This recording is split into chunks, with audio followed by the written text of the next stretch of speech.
Oh, I've got a live one here. I am sitting here with Chaney from, say it. The Rabbit Company. Oh, you're going to need to speak up, sweetie. You have a very soft voice. Oh, I do. The Rabbit Company. Okay, did that go through? That went through a The lot better. Rabbit Company. The Rabbit Company. And I'm seeing your brochure. I think I got one in my swag bag. Oh, good. I'm pretty sure. But it's got adorable little, very cool graphic bunny ears on it. Sweet little ears. Are you the original Rabbit Company? We actually are not. Really? We are not. The rabbit was invented many, many years ago. We're talking the 80s. Okay. So we are a streamlined, easier, more modern version of the rabbits that are in the market right now. Okay. We really want to deliver an easy to use, understandable product with high quality. Yeah. So we really feel like we're stepping into the modern age with our version of the rabbit. Okay. Yeah. Well, I mean, I can't sit here and talk to you without, asking about the infamous Sex and the City rabbit episode. Of course. Thank you, Sex and the City. That catalyst. Huge catalyst. I bought one after I saw that. Yeah, absolutely. That was, and I bought one for my friend. Well, the thing about the rabbits, which is beautiful, so you already have, men and women alike have identifying factors as far as rabbits go. Okay. So that's kind of the beauty of the rabbit. People understand. There's not a ton of bells and whistles. They understand the delivery system, the dual stimulation. They get what it's about, and it's really fun. It's not intimidating. So they're not buying a toy that they're going to go home and go, this is scary. It's understandable. Sex and the City is one of those lead-ins for us. So yeah, it's great. No, I mean, well, it was just the writing in that show was so great, Anyway, fun. But the way they went about it when they did the intervention, I mean, I seriously, the first time I saw that, I thought I was going to lose it laughing because it was just so classic. Right. So, how many different rabbits do you guys have? We have 5 styles. Okay. So all of them are dual stimulation. We do have rabbit ears, but they're all dual stimulation. Okay. All have 2 motors. They're all really high quality luxury silicone. Okay. We are rechargeable, which is a huge thing moving into the modern age of toys. Yeah. We want rechargeable.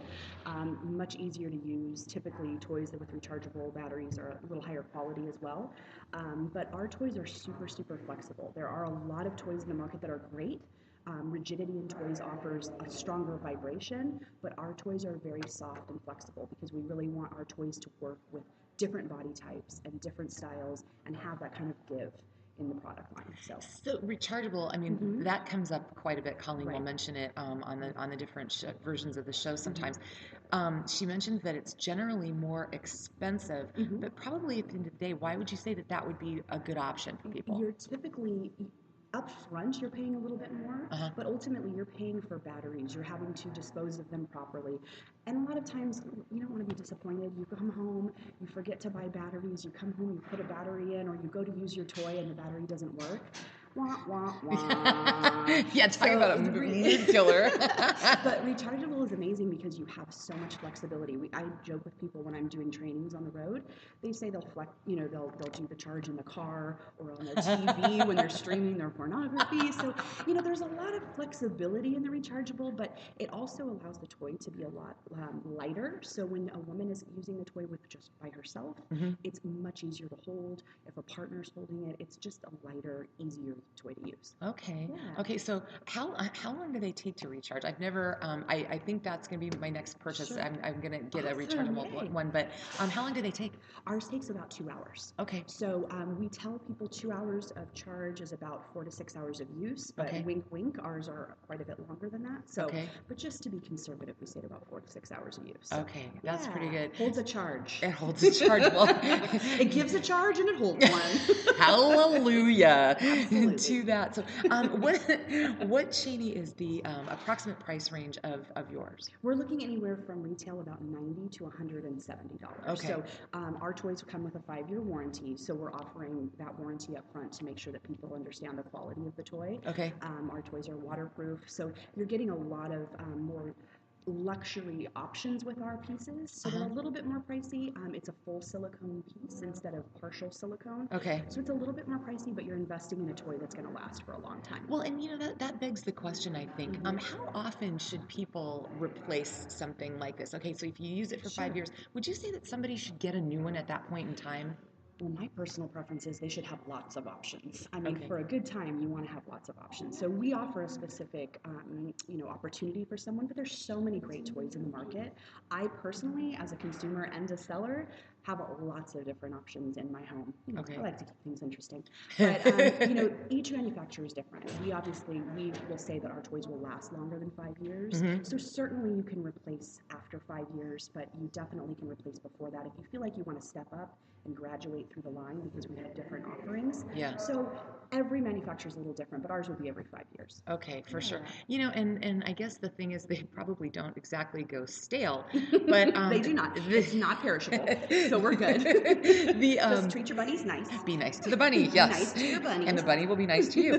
Right. No, but the technology lately seems to have been stepped up, quantum leap. So absolutely. How often is new interesting stuff coming out in your opinion? All the time. I mean, month to month, depending on manufacturers, month to month there's new things. So even our line specifically, which is, thank you for the question, we have 5 pieces now, but by the beginning of next year we'll probably expand to 15 to 20. No kidding, that's big. Yeah. And we're really excited. This launch, it's a brand new line, but this launch has gone really strong, and we're very excited about the growth of it. So, but most manufacturers, I mean, they're releasing every 1 to 3 months. Okay. So, yeah, it's a busy business. It really is. I mean, people getting busy, so you guys need to keep up. That's amazing. Well, just on a personal note, Chaney, how long have you been in the business? A little over 6 years. Okay. So Rabbit Company I've been with for less than a year, but the company I launched with the company. So they brought me on board to work with the brand. Okay. But I worked in this sector for a little over 6 years. How'd you get in the business? A friend of a friend of a friend. Yeah? It's a really, really close-knit environment that we all work in. Everyone's very everyone really gets along. We're all friends. So it's tough business to get into unless you kind of know somebody. Sure. But once you're in, you're usually a lifer. Okay, yeah. You're around. Why wouldn't you be? It's a lot of fun. Well, yeah, I mean, yeah, it's an awesome thing. And I have to ask you now, how far of an area do you cover? All over. I just came back from Australia. Oh my gosh. Going to Germany in October. Here in lovely Minnesota. I mean, we're all over the place. So all domestic and tons of international. Okay, so I got to know. Sex travels. Well, what's it like traveling with samples?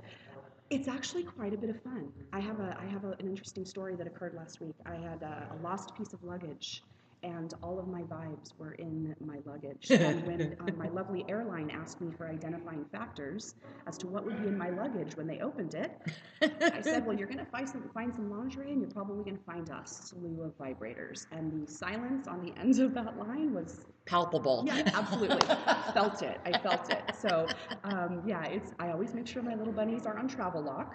But it is definitely an interesting they have time. like a lock thing? Oh, yeah, absolutely. For that purpose. Save that battery life, my dear. Save it. Oh my God. What, that happened to me. Oh my God. You just jarred a memory.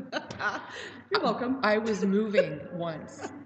I mean, this is a long, long time ago. And 2 of my guy friends had one of my big dresser drawers, and they're like, "What the hell is that?" And of course, in there, it got turned on, and it's like, and everybody. I mean, actually, moving is a very, very ugly experience. So that was comic relief a little. Yes, but I had to reach in there. Oh, excuse me, it's not something you really want. Breaking the ice. Yeah, we knew each other very well after the end of that. I feel like you might. Yeah. Absolutely. Well, Chaney, really awesome talking to you from the Rabbit Company, and we hope that you'll visit with the Great Northern Sex Cast again sometime. Thank you so much. Appreciate it. It's been a morning marathon of lube, vibrators, bondage toys, and other things, and no slouch here. Joining me now is Brian. Hey, Brian. Oh, Ryan. Ryan. Yes. Oh, I'm sorry. That's all right. I am a little worn out from all this lubrication. I'm sure you can understand. It's a slippery tongue. Right? Ryan, what's your company's name? ID Lubricants. Westridge Labs manufactures ID Lubricants. Okay, I saw you up on the stage with a huge table full of stuff. That's right. What was all that? It's a lot of lube. There's a lot of lube in our brand and a lot of nuance to lubricant, and I wanted to show the full line. So talk about that. I mean, a lot of people just will go and grab something and say, okay, well, it is what it says it is. Tell us what some of the differences are, because you obviously are an expert. Yeah, that's a good question. When I say there's a lot of nuance, there's a lot of ingredients differentiators. There's a lot of texture differentiators. I think a lot of times people's attitude is it's just lube. And I realize, it's just lube, right? But, there's a lot of differences in the way that these things feel. And at the end of the day, this is about enhancing pleasure. And so the kind of playtime somebody wants can really be tailored with the type of lubricant that will fit that kind of play.